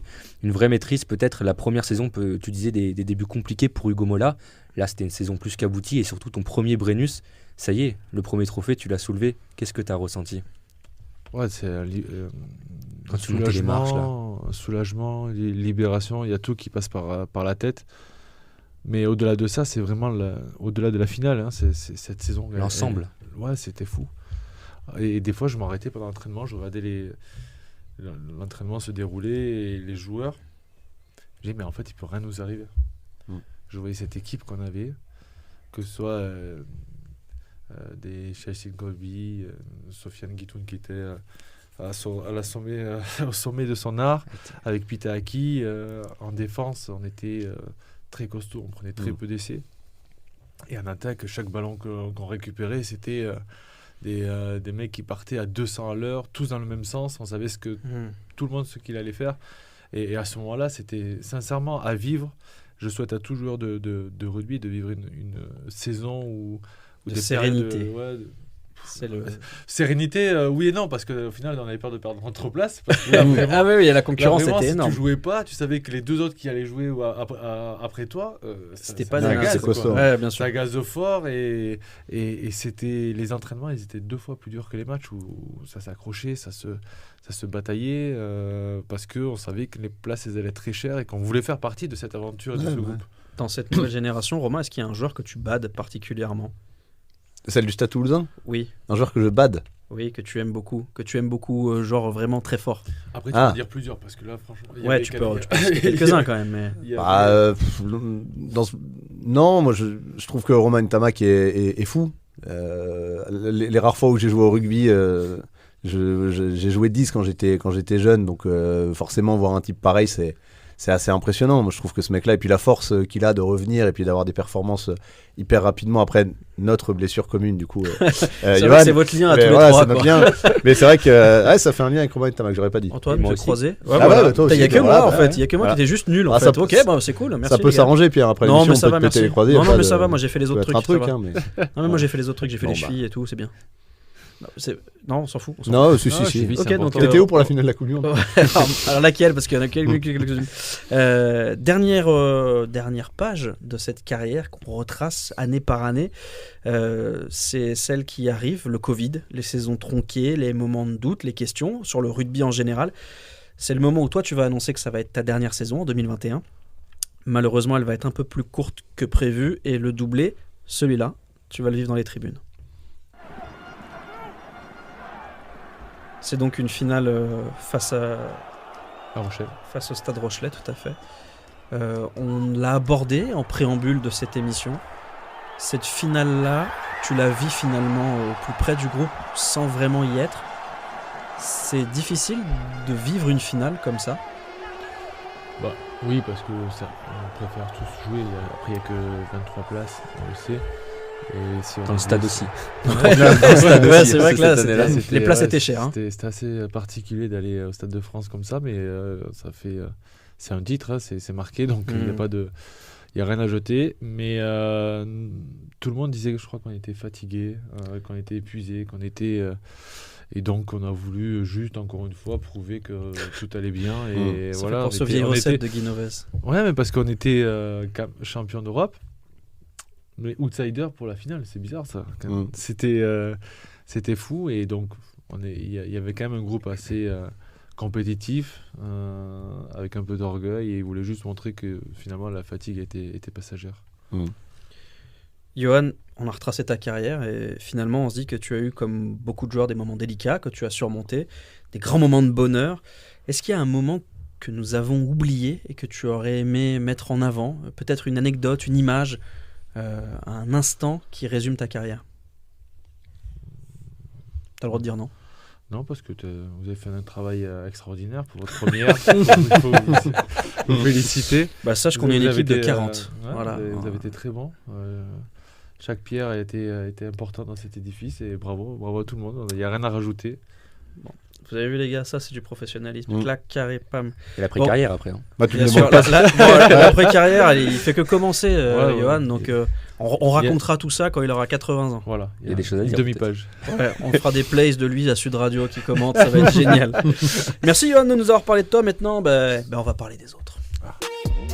Et non, pas encore le quiz. Le quiz, je sens que ça t'excite, mais c'est pas tout de suite. Là, on t'a demandé de faire des devoirs. Tu te rappelles? C'est vrai. Ton 15 de légende. On va analyser tes choix. On va essayer de mieux connaître les joueurs avec qui tu as joué, que tu as affronté. On va voir si tu t'es mis dans ce 15 de légende. Ce qui serait étonnant, mais pas tant que ça, quoi. Au final, on a le droit. C'est ton 15 de légende. Compliqué de se mettre dans un 15 de légende. Oh, pourquoi pas, il y en a qui le font. Hein. Bah, c'est pas très. On va dire que c'est pas l'humilité qui t'étoufferait. Mais c'est pas grave, je veux dire, t'as le droit de te la raconter un petit peu. Je veux dire, quand t'as 60 sélections d'équipe de France, moi je m'y serais mis, tu vois. Oui, toi, tu t'y Bon. serais mis, c'est sûr. Même je m'y mets dans mon 15 de Toi, légende. tu vois, personne par ne exemple. doute que tu t'y serais mis. Voilà, clairement. moi, je m'y mets. Après, je pouvais Bon. me mettre parce que j'avais tellement envie de jouer avec tous ces joueurs. Je me suis dit, il faut quand même que j'y sois. Et Ça aurait été beau. Ouais, ça aurait été beau. Donc, on va faire comme si t'étais Fabien Galtier. Ouais. On va partir de pilier gauche jusqu'à. On va plus numéro rien 15. comprendre du coup alors. Non, j'ai pas les lunettes de plongée, par Ah ouais. contre, ça c'est le truc, ça n'a pas marché. Mais on va partir du numéro 1 jusqu'au numéro 15. C'est Tu vas nous parti. donner les noms un par un et nous on va essayer de comprendre, de voir un peu qui sont les joueurs majeurs. Et puis si on a des questions, on te les posera. Pilier gauche, tu as décidé d'aligner Cyril Bay. Tout à fait. Pourquoi? C'est un petit que j'ai vu arriver avec une petite nuque longue. Je me suis dit, Voilà, tu peux t'arrêter là. C'est très bien. C'est La parfait. nuque longue, c'est Voilà, validé. la nuque longue, 15 de légende. un peu douillé, voilà. Et première mêlée, je me suis dit, waouh, c'est un phénomène. Il commence à faire des pas sur un pas et tout. Donc, Et puis surtout, il est complémentaire entre la mêlée et son activité. Son activité sur le terrain, elle est incroyable, sincèrement. Pour un joueur de cet âge-là, à l'époque, et ce qu'il fait jusqu'à présent, c'est pour ça qu'il peut rentrer dans ce 15-là. Membre des quasi nouveaux Raptou avec Marchand C'est et Aldeguerri. Ah, je peux pas mettre les trois d'un Non, coup. C'était c'est trop... pour ça que tu as mis Cyril Bay. Voilà, au il fallait poste faire de- un choix entre les trois. Et puis, je ne l'ai pas précisé, c'est un exercice extrêmement difficile. Si vous êtes vexé par les choix du Hanugé, vous m'écrivez. Je lui transmettrai pas, parce que bon, on n'est pas des salauds, mais c'est normal. Hein, il y aura des oubliés, il y aura des frustrés, il y aura des déçus, mais c'est le 15 de légende de Johan Huget, il fait ce qu'il veut. Au poste de talonneur, pardon, au talonneur. Non, Au talonnage. Non, t'inquiète, complètement on a vrillé. compris l'idée. Hein. Voilà. Numéro 2, tu as choisi de mettre David Roumieux. Exactement. Pourquoi à nouveau? Parce que- J'avais systématiquement le Non, pourquoi. parce que hein, je tu joue peux avec enchaîner. lui et que tu peux aller vraiment à la guerre avec lui. Tu sais que c'est un fidèle compagnon qui te lâchera jamais. T'as joué avec lui à Bayonne et à Toulouse. Exactement. Enfin, il a joué avec moi surtout. En toute humilité. Bien sûr. Ça va lui plaire ça. C'est Christian Califano qui m'a répété ça à longueur de temps quand je travaillais avec lui. Je vois disais, t'as joué avec lui? Non, c'est lui qui a joué avec moi. Ok. Ça change tout. Donc, On embrasse Christian Califano et Sylvain Marconnet aussi. Les deux. Christian comprendra. J'aurais pu les mettre, mais désolé Cali, tu étais remplaçant. Mais place aux jeunes. Finisseur. Place aux jeunes maintenant. Ouais, c'est vrai qu'on est finisseur maintenant. Ouais, voilà. Au poste juste avant, David Roumieux, que tu as connu, toi, du côté de l'Aviron Bayonnais, capitaine de l'Aviron, Très grand homme, enfin très grand homme, je le connais pas, c'est pas un intime, mais c'est. capitaine du BO plus tard. Ouais, mais ça, bon, on n'en fait reparlera tous pas. des Mais erreurs. voilà, il a le droit après tout. C'est David Roumieux, il fait ce qu'il veut. Mais non, mais ça fait partie. David Roumieux, c'est l'archétype du type. Quand j'en parle à des gens qui ne connaissent pas ni le rugby, c'est très bizarre de dire c'est qui l'une de tes idoles, David Roumieux. Voilà, ça fait partie des trucs très niches et en même temps, c'est un tel. Ah ouais, moi je le regardais avec des étoiles dans les yeux. Je veux dire, c'est un type. Il dégageait quelque chose de très fort. Et ouais, très grand joueur, très grand homme. Ouais, bien sûr, c'est exactement ça. Autre joueur, pilier droit, là, c'est pas vraiment une surprise, Census Johnson, qui est juste une brute absolue, un des meilleurs piliers droits de sa génération. Ça fait quoi de jouer avec un mec de 135 kilos qui court le 100 mètres en seconde quoi. Ouais, C'est à peu près ça. Ouais, c'est ça. Il se déplaçait quand il était très en forme. Il s'est déplacé incroyable. Un peu comme Cyril Bay, hein, avec des mains. Il adorait jouer au ballon. Et je pense qu'on joue au rugby pour toucher du ballon et s'éclater parce que voilà, il fait partie de ces joueurs-là qui étaient capables de pousser en mêlée, qui étaient capables de renverser ses adversaires. Et en même temps de toucher du ballon, d'être dans cette image du Stade Toulousain. Toujours Stade Toulousain, joueur de ballon, mais pas que. Un attelage numéro 4, numéro 5, Pas mal. c'est très très haut niveau, mais aussi un petit peu la bagarre quand même. Hein. Fabien Pelouse, Yohan Maestri. Ouais, il faut aller C'est du rugueux. rugueux, mais Fabien avait quand même des mains, il jouait numéro 8. Tout à fait. Johan Maestri. Rugueux. Rugueux, mais très bon en touche également. Voilà, donc je dis avec cette équipe, on peut voyager. Hein. Ouais, On peut 5 de voyager, devant, qu'est-ce que t'en penses Antoine Pour les doublons, l'instant c'est un peu emmerdant, mais Oui, c'est vrai que là, clairement, à part Census, il y a tout le monde qui se tire. Quoi. Bon. Ah non, David Roumieux, Non. malheureusement pour lui, non, ça n'a Non. jamais été international, mais c'est vrai que la deuxième ligne. Malgré bon, plein de courriers qu'on a envoyés. Hein, Ouais, mais, il y a eu on pression. savait pas. Il y a eu Ouais. pression. Potioc en personne s'est déplacé. Potioka à la y est Fédé allé, Brésil. ouais. à l'Elysée, c'est Ouais, mais ça Très n'a pas grande idée, suffi. ça. Potioka à l'Élysée, il faut le noter quelque part. Très grande idée, Il ça. faut faire breveter le projet. Ah, faut absolument y aller. La troisième ligne, cette fois, c'est un peu un mélange de tout ce que la troisième ligne devrait Tout ce que avoir. j'aime. Voilà. Un numéro 8, qui a des mains. Albert Sigagna. Voilà. Parce qu'il m'a fait rêver. Quand tu étais gosse, j'imagine, parce que tu Ouais, n'as bien pas sûr. joué Non, avec non, lui. j'ai pas joué quand avec même. lui, mais il m'a fait rêver dans ses remontées de balles, dans cette faculté à C'était pas le joueur le plus scintillant de sa génération à son poste. D'ailleurs, Non, il n'a mais- pas été indiscutable en équipe de France en dépit de son talent et de son palmarès, comme certains joueurs toulousains de l'époque qui avaient Bien été sûr. un peu boudés. Albert Sigagna, c'est la classe. Ouais, bon, c'est ce charisme qu'il dégageait sur un terrain, cette faculté à jouer toujours après lui, un peu comme j'ai perdu son nom, entraîneur de Biarritz maintenant, mais Thomas Liron non, Non. non, c'est pas ça. Sean Severby. Sean Severby. Je suis un monstre là. Heureusement que je joue pas au quiz parce que oh, Très très là, je suis trop fort. Mais même que Sean Severby, avec des mains, avec des pas forcément très gaillard, très costaud, mais voilà. Mais Le solide, numéro 8, doué. parfait. À ses côtés, un joueur qui, là aussi, au niveau charisme, on est quand même pas mal. Thierry Dussautoir, Bah oui, c'est pas mal. c'est pas mal. J'ai eu la chance de jouer avec lui, là, pour le coup. J'ai vu arriver à Toulouse quand moi j'étais jeune. Et il a fait toutes ses classes, capitaine. J'ai eu en équipe de France aussi. Et voilà, ça dégage quelque chose. Thierry, il n'avait pas besoin de nous parler sur le terrain. C'était un jeu de regard, tu sais, comme Comme dans les westerns, un peu. comme Ouais. ça, tu dis, bon, bah là, ça va pas. Comme dans la mafia, hein. On revient toujours à la mafia finalement. C'est quand Il y a tu toujours faisais- ces histoires. Ouais. Le pire, c'est qu'il y avait une mêlée. Nous, on tentait des choses derrière parce que c'est Toulouse et que on est obligé de tenter. Des pas derrière la tête, comme ça. Ça passe, tant mieux, on est content. Ça passe pas. En avant, Ils avancent. mêlée. Et là, il passait à côté de toi, il te regardait comme ça. J'ai dit, bon, On va la jouer La classique. prochaine tranquille. On la joue classique sur la tranquille. T'inquiète pas, il y aura plus de. Tu savais quand les avant passaient. Tu sais, c'est une bande de. Ils se déplacent toujours en meute, tu vois. le troupeau Quand qui les arrivait. 3 quarts faisaient la connerie. Et là, tu sentais qu'il fallait pas, il fallait vite partir. Ouais, pour et pas tu, avoir, tu regardes les de- chaussures et tu vas te Ah, replacer. le pire, c'était mon premier match avec les pros en amical, Yannick Bru. Et je suis pas allé faire un ruck. Écoute, moi, il m'a massacré. J'avais 18 ans. 18 ans, on joue contre Albi, qui était très adepte des rucks et de la bagarre. Et Sauf que moi, je c'était montais la- d'espoir. C'était. Albi version Béchu, qui était Voilà, exactement. tu rugueux, vois, rugueux, très rugueux. Et que si- Bagarre, quoi. Même si tu t'appelles le Stade Toulousain, si tu mettais pas les ingrédients nécessaires, tu perdais à Albi. tu te faisais casser la gueule, oui. Et moi, j'étais toujours dans cette philosophie de jouer debout, faire des passes. Et Ouais. le rock, c'était pas trop ma priorité, tu vois. Mm. Enfin, ça l'a jamais trop été. Mais et là, je vois un rug. Moi, dans ma tête, il faut que je me replace pour aller jouer le ballon qui va arriver là-bas. Et là, je croise Yannick Bru comme ça. Mais tu vas où? Et tu crois que je vais me taper tous les rucks, hein? Viens avec moi. Bon, je dis, ok, je vais venir avec Et toi. voilà, tu dis pas ta gueule. Là, j'étais dans le ruck avec lui. Ah, je vais arrêter de me taper tous les rucks. Vous allez venir un peu les 3 quarts, vous nous cassez les pieds. Il a employé le terme pied. mais Oui, non. Voilà. pas sûr. Voilà. Non, mais Voilà. après, bon, bah, l'idée c'est que cette émission, il n'y ait pas le logo interdit aux moins de 12 ans. Ouais, Donc ouais. casser les pieds, c'est très bien. Ouais, C'est très bien, on a compris l'esprit. Ouais, ouais. Et dernier membre de cette troisième ligne, un joueur que tu as croisé du côté de Bayonne. Guillaume Bernad. Alors ça, c'est pour moi, c'est pas un mystère parce que Romain nous en a parlé juste avant l'émission pour nous dire que super joueur et tout, mais surprenant quand même. Sous-côté. Sous-côté. Mm. Sous-côté parce que c'était vraiment un joueur. Il aimait sa petite vie tranquille à Bayonne, faire ses petits trucs. Mais s'il avait eu envie de plus, il a joué à Castres aussi. Au Oyonnax. Il a Au fait une saison Oyonnax, à la Oyonnax. fin de sa carrière. Ah, tout à fait, j'avais oublié cette période. Un an. Hein. Ouais, fin de carrière, il voulait continuer un peu, mais ça, c'est pas parce qu'il connaissait Christophe Furios. Mais ouais, c'était un joueur étonnant. Il arrivait à balle en main aussi, mais surtout des plaquages dévastateurs. Il te prenait les mecs des bruits.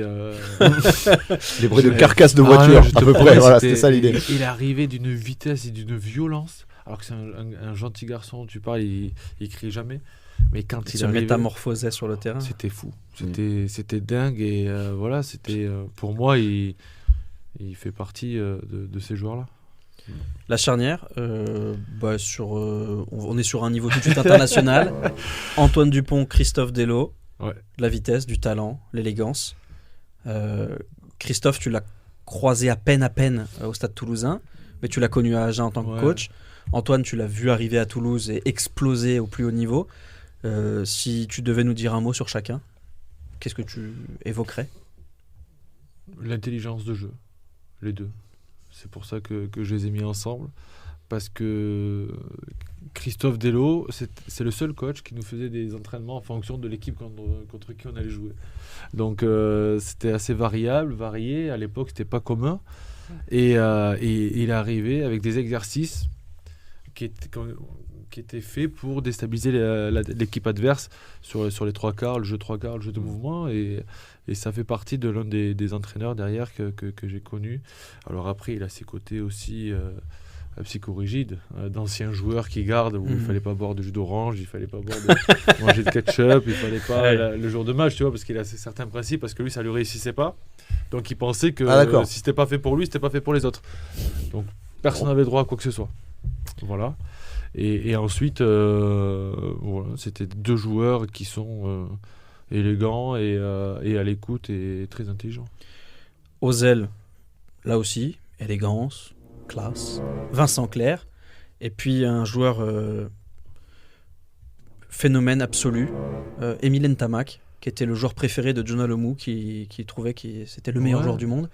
Là, tu aimais l'idée d'avoir un ailier rugueux, un ailier plus finisseur. Bon, là, on a juste 2 ailiers hors normes.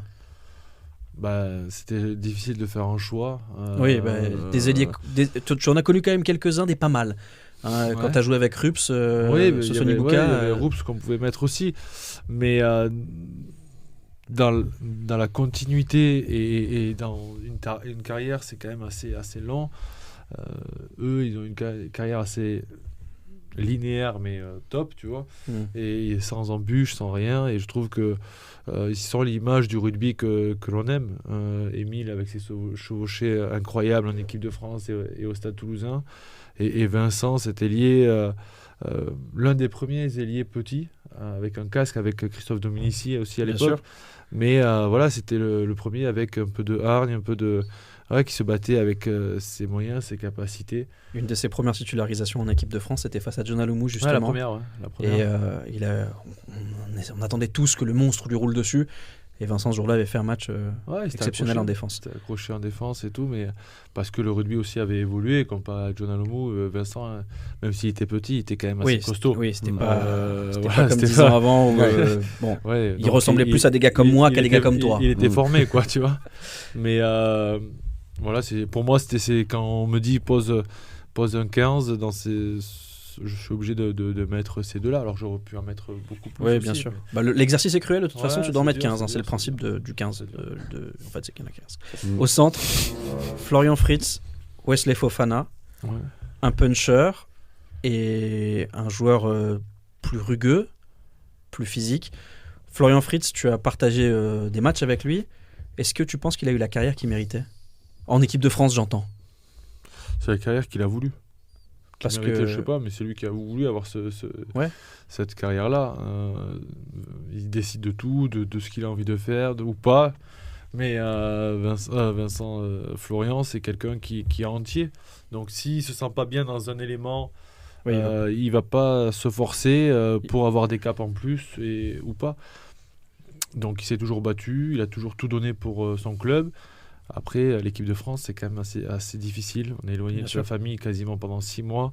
On part, c'est pas donné à tout le monde, c'est pas évident. On vit en vase clos, quasiment 1 mois et demi en équipe de France, à prendre des scuds de partout. Même quand tu gagnes, c'est pas bon. Quand tu perds, c'est cataclysme. Donc voilà, il faut être prêt aussi à C'est des sacrifices qu'il faut être prêt à faire. Ouais, prêt à faire, mais surtout à encaisser tout ça. Parce que psychologiquement, moralement, c'est très très haut, très très haut. Ça équivaut à un tournoi à destination, ça équivaut à 6 finales de top 14 en termes d'émotion, en termes de pression. Et c'est pas évident pour tout le monde d'acquiescer tout ça. Ça dure 9 semaines en comptant les prépas et les pauses. Ouais, c'est très long. Plus les tournées. Ça veut dire que...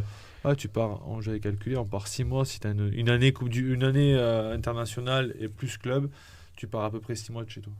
Il faut pouvoir encaisser tout ça. Ça fait partie des aspects qu'on aborde que trop rarement sur la vie de sportif. Après, tu vas représenter ton pays, donc tu peux pas te plaindre de te déplacer pendant 6 mois. Mais il faut être prêt à ça. Et être loin de chez soi, c'est pas évident. Quand tu appelles tes enfants, tu appelles ta femme. C'est pas évident de partir, tu vois, de quitter ton cocon, ta famille et tes repères. Dernier joueur, et puis on va basculer sur la partie de l'émission qui, moi, m'excite le plus. C'est sympa pour les autres parties. Non, mais les autres, c'était pas... Non, mais c'était pas fou. Je suis d'accord avec toi, c'était pas fou. Non, pas fou. Non, mais c'est juste que là, derrière, on va jouer, c'est pour ça. Le dernier joueur, c'est Max Médard, qui était à la fois ton pote, ton concurrent quand tu n'étais pas à Toulouse. Lui aussi. Même à Toulouse, hein. Ouais, vous avez joué ensemble, mais vous avez aussi vous êtes tiré la bourre. Ouais. Max qui a un palmarès de fou furieux. C'était quoi ses qualités à ce joueur? Il a été l'un des premiers garçons, je pense, que j'ai admiré et à côtoyer, à l'avoir à côté de moi, parce qu'il faisait tout d'une facilité, d'une aisance. Puis à un moment donné, il a dû se remettre en question parce que cette facilité-là, à certains moments, ça bloque. Et il a réussi à retrouver les ressources nécessaires pour revenir. Il n'a pas été épargné par les critiques aussi à un moment. Ouais, voilà, c'est puisqu'on- ça. Donc il a réussi à revenir. Et, Moqué pour son physique parfois, sur le fait qu'il avait un petit bidon, des trucs ouais, comme c'est ça. Il avait été attaqué assez violemment.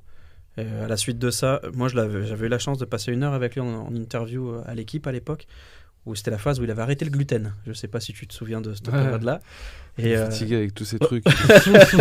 en fait, on a eu une longue discussion sur le gluten à l'époque. Je ne comprenais absolument rien, mais je sentais que ça lui tenait à cœur. Donc voilà.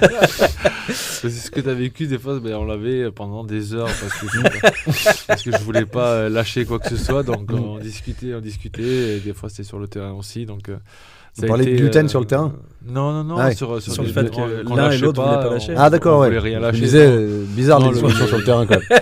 C'est Le chelou de faire ça, mais ouais, pourquoi ouais, pas non, après c'était tout hein. pas- c'est Pas pas sûr ça. que ce C'est rigolo parce que vous avez une sélection d'écart, ça se joue vraiment à rien et vous avez 3 points. Enfin, ça se joue, tu as 70 points, je crois, avec l'équipe de France, il doit avoir 73 points. Ouais, C'est vrai ouais. que à chaque fois. Il a vous- mis un drop, Ouais, ce con. c'est C'est ça. ce que j'allais dire. Attends, comment il a fait le 13 Ah, d'accord, Improbable, il a fait un drop. Ouais, j'ai Improbable, oublié, tu c'était as pas vu contre- ce drop dégueulasse. Improbable. J'irai voir. C'est pas possible. Mais, non, mais ça a été notre moteur. Les gens comprenaient pas qu'on pouvait bien s'entendre et être les premiers à se battre à l'entraînement, Ouais. tous les deux. Vous foutre sur le museau tout le Ouais. temps et en même temps vous On aimez, se, quoi. on se voyait dans un regroupement, on se mettait des petits coups, et donc on se cherchait après pendant tout l'entraînement. Mais c'est ce qui deux enfants de 30 ans qui étaient contents d'être là. On aimait aller partir à l'entraînement le jour de repos tous les deux, faire des exos en plus. Mais par contre, sur le terrain, on était liés comme jamais parce que je savais ce qu'il allait faire, je savais ce qu'il pensait. Et quand on nous mettait ensemble, c'était. Ouais, je pense que ça pouvait être un plus pour l'équipe. C'était sympa cette émission. Déjà Mais c'est trop vite. Mais On là c'est reviendra. fini. Là on est plus sympa. Ah ouais, Eh oui. Ah, c'est la partie chiante. Place au moment de vérité. C'est un moment de l'émission que j'ai inventé, c'est un concept que les Américains nous jalousent, ça s'appelle les questions qu'on n'a jamais osé poser. Le principe il est très simple. T'as oublié le quiz. Non, c'est la fin le quiz. Il veut jouer, il a grand envie joueur, c'est de un grand faire joueur. le Là, quiz. là c'est moi qui joue. Laisse-le. Là c'est moi qui joue. Là c'est la partie où Voilà. lui s'amuse. Voilà, c'est la partie Ouais. où moi lui je qui m'amuse. s'amuse. Ok. Je vais vous poser des questions abominables, les plus horribles possibles. Et vous devez me répondre en gardant votre calme. Pas On est obligé rigoler, de répondre. vous êtes obligé de répondre. Pas rigoler, pas s'énerver, pas me taper dessus. C'est éliminatoire. T'as Si pas vous- dit ne pas cracher d'eau. donc. Ouais, on n'est pas chez moi ici, alors bon, je peux y aller. Moi, j'ai franchement saccage le studio. Pardon. On va commencer avec Johan. Bizarrement. Tu fais des soins spéciaux pour entretenir tes cheveux ou pas du tout? Pas encore. Je devrais. Antoine aussi pose des questions. Le meilleur endroit pour partir en vacances, Toulouse ou Ibiza? Ibiza. Il a pas dit quel côté de l'île. Pourquoi il y en a deux? Ah oui. Il y en a un nature sympa et puis il y en a un c'est des boîtes de nuit. Ah non, mais j'ai des enfants, je connais pas les boîtes. J'ai jamais été trop bringueur, tu sais, dans ma vie. Donc, je connais pas ce côté-là. C'est vrai. Tu me mentirais pas dans les yeux. Jamais. D'accord. Romain, pourquoi c'est un poney la mascotte de l'Aviron? C'est pas un poney, c'est un potioc. C'est pareil. C'est pas pareil. Comment il t'a parlé, tu dis rien? Ouais. Bah, il s'est un petit peu énervé, mais Ouais. c'est pas Ça- éliminatoire pour Ça, l'instant. je sais pas pourquoi cette agressivité. Ouais, mais ça s'est monté d'un coup, t'as surtout vu, que j'en ai c'est pas fou. les moyens physiques en plus. mais C'est bon, pas je un sais poney, c'est un potioc. T'as dit, tu l'as dit. Ouais, ouais. Toi, t'as Je vois pas la différence. raison. Johan, t'es obligé d'avoir le boulard pour jouer à Toulouse ou tu l'attrapes quand tu signes? Ça Pas vient, ça vient quand tu signes, je pense. D'accord. On a souvent dit que tu étais gentil sur un terrain. Est-ce que c'est un regret de jamais avoir pris de carton rouge? On a souvent dit que j'étais. Gentil sur un terrain. Moi, je suis gentil. Je sais pas qui a dit ça. J'ai déjà pris un carton rouge. T'as déjà pris un carton rouge? Ah, j'ai pas Involontaire, retrouvé. involontaire. Ah, volontaire. Involontaire. Bon, c'est- Un carton rouge volontaire, j'ai mis une fourchette. Non, un faux coup de boule avec Benjamin Lapère. Un faux coup de boule. Ouais, parce qu'on se cherchait. On est de la même génération, donc on s'est croisés. Apparemment, tu l'as trouvé un petit peu Ouais. de... Non, non, mais c'était parce qu'après on s'apprécie, mais. T'es pas le premier dans la bagarre à chaque fois. Non. Moi, je suis pour le jeu, moi, tu sais. C'est beau. C'est beau. On est d'accord de dire que il y a qu'un seul club au Pays Basque, c'est quand même plus le BO, rien que par rapport au palmarès. T'as d'autres questions? Non, mais je sais pas, qu'est-ce que t'en penses? Le BO, quand même un petit peu au-dessus, en termes de palmarès, de... Géographiquement, peut-être un peu au-dessus. Ouais. 2 km. Ouais, c'est ça. Johan, la boucherie Ovalie, ça te fait marrer? Ouais, c'était. Avec un peu de recul, ça me fait marrer. Ah. Et sans recul? sans recul. En fait, j'ai arrêté de. Au début, je rigolais beaucoup. Ça me faisait beaucoup rire. Et je les ai pas trop appréciés une fois qu'ils ont un peu dépassé les bornes avec l'histoire Mera à Toulouse. Ah, le truc, ça allait, ok. Mera et David Scrella, je vois pas trop le rapport. C'est pas.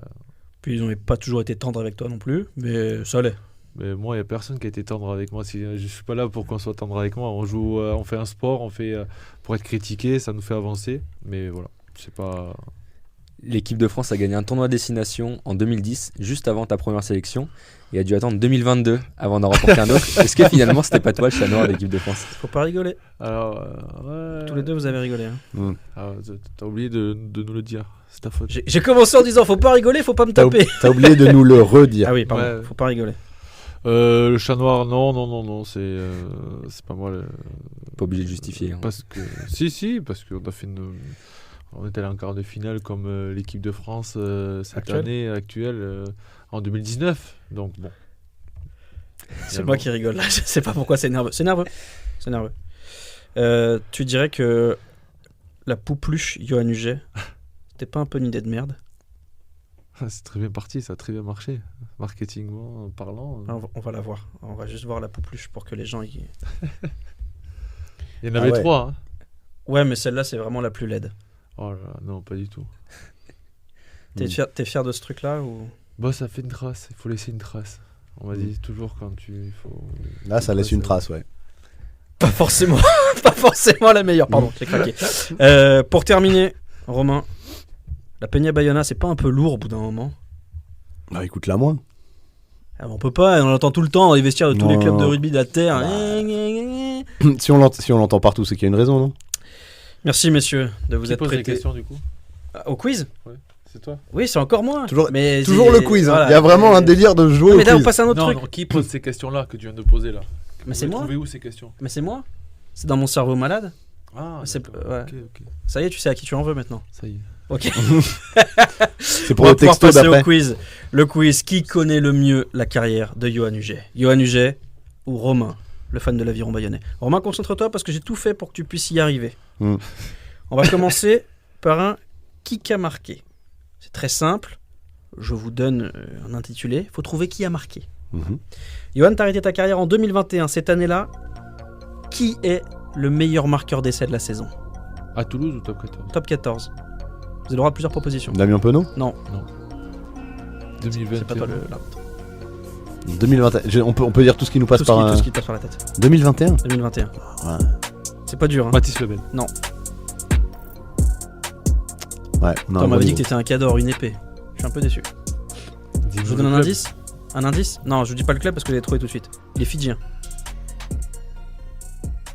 Alors là, Il peut jouer centre, ailier. Tu sais pas. David Romieux. Tuisova. Tuisova. On vérifie tout de suite la réponse. Bah oui, maintenant c'est évident. Ah oui. Voilà, une belle saison de Joshua Tuisova. C'est incroyable. Sympa à défendre, hein, j'imagine, le garçon. Ouais, tu peux Tellement. le prendre, surtout. Ouais, en haut il te fait mal, en bas il te fait mal. Ça fait partie des adversaires qui étaient pénibles. Ouais, il y en a beaucoup qui sont pénibles, tu sais, mais. D'accord. Tu passes de Botia. Des fois, tu faisais des séries comme ça, où tu prenais tous les week-ends quelqu'un pendant 5-6 matchs. T'avais Tuisova, Botia, Ranger aussi quand il était à Montpellier. Ouais, t'avais des séries de matchs où il fallait serrer les dents. Nadolo, il y a Nadolo aussi. Nadolo, il a jamais trop performé en top 14. Tu vois, je veux Ouais, il dire. fait une saison avec Montpellier, il est assez costaud, mais il roule un petit peu quand même. Enfin, quand Ouais. Ouais. Disons que. il y en a une, il est marquant. Ouais. Mais après, il a jamais. Ouais. Ouais, Voilà, les- un ailé d'1m95 et 120 kg, c'est chiant. Quoi qu'il arrive, c'est Ouais. pénible. Tu sais, t'as les petits aussi. Hein.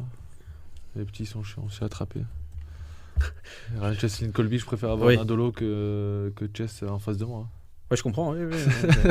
Moi, je préfère avoir aucun des deux, hein. Oui, moi non Vraiment, plus. Ouais, si, pour des raisons évidentes de sécurité. à Rugby Manager, tu vois le truc sur les jeux. Ouais, éventuellement, ouais. Qui suis-je? Il s'agit d'un joueur avec qui tu as joué, Yoann. Ça peut être un papy époque SUA ou un gamin du centre de formation de Toulouse. Ça peut être n'importe qui, on balaye large, d'accord? Je vous donne le CV. Je suis né à Toulouse, où j'ai joué avec les pros. Mais étrangement, ce n'est pas là que j'ai débuté et pas là que j'ai vraiment fait ma carrière. Mon physique est atypique puisque je ne mesure que 1m73. Pourtant, j'ai fait peur à bien des adversaires. Du haut de mon 1m73, j'ai disputé 300 matchs avec les pros. Mon début de carrière se fait à Montauban, mais c'est plutôt à Castres que je vais me faire un nom et une réputation. Dans ma carrière, je vais prendre 19 cartons jaunes et 1 rouge. D'ailleurs, je le prends face à Montauban après 3 minutes de jeu. Sanguin, nerveux, c'est vrai, mais surtout combatif, combattant, je trouve une forme d'équilibre à Bayonne où je signe. Là-bas, je vais devenir le fer de lance du pack. David Roumieux. Je crois qu'on a une. Je pense que je vais dire David Roumieux à chaque question. Vraiment, ce sera hyper Ça fait un simple. partout. Ça fait un partout. Terrible. La remontada est en marche. On va voir d'ailleurs la preuve en image. Mais de- déjà, il dit n'importe quoi. Alors là, il faut remettre Regarde. le point. Je dis n'importe quoi. Ça, c'est la preuve en image, ça Mais quoi? Il a jamais joué à Toulouse. À Grenade. Bah oui. il a jamais joué à Toulouse. Bah non. Roumieux? Je peux en faire un sinon. Ouais. Je peux en refaire un. Mais- Bah non, mais là, tu t'es trompé. Il a pas fini sa carrière à Toulouse? Il est pas le joker? T'as dit, il a démarré sa carrière à Toulouse. Non, j'ai pas dit ça. J'ai dit il est né à Toulouse. Mais il est fou. C'est vrai que Ok. c'était confusant. Centre ok. de formation de Toulouse, t'as dit. Un Ok. gamin de Non, centre de formation non, de Toulouse. Non, je suis né à Toulouse où j'ai joué avec les pros. Je n'ai jamais dit qu'il avait joué avec les pros en Ouais, début de mais carrière. Ta phrase Est-ce était que tu veux piégeuse. bien en lire vrai. ce qu'il y a écrit, Johan? C'est un fou ce mec. Et ça, c'est toi, t'es vraiment un journaliste. Mais- T'es un malade. Il a jamais tort. Mais- Tu as dit, je suis né à Toulouse Où j'ai joué avec les pros. Mais David Roumieux, il a pas joué avec les pros? Mais t'es né à Toulouse, donc pour moi, tu fais ton centre de. Enfin, c'est. Ah, c'est donc dans ta tête. C'est pas dans la mienne. Je peux en avoir un autre si. Non, Après- non, c'est bon.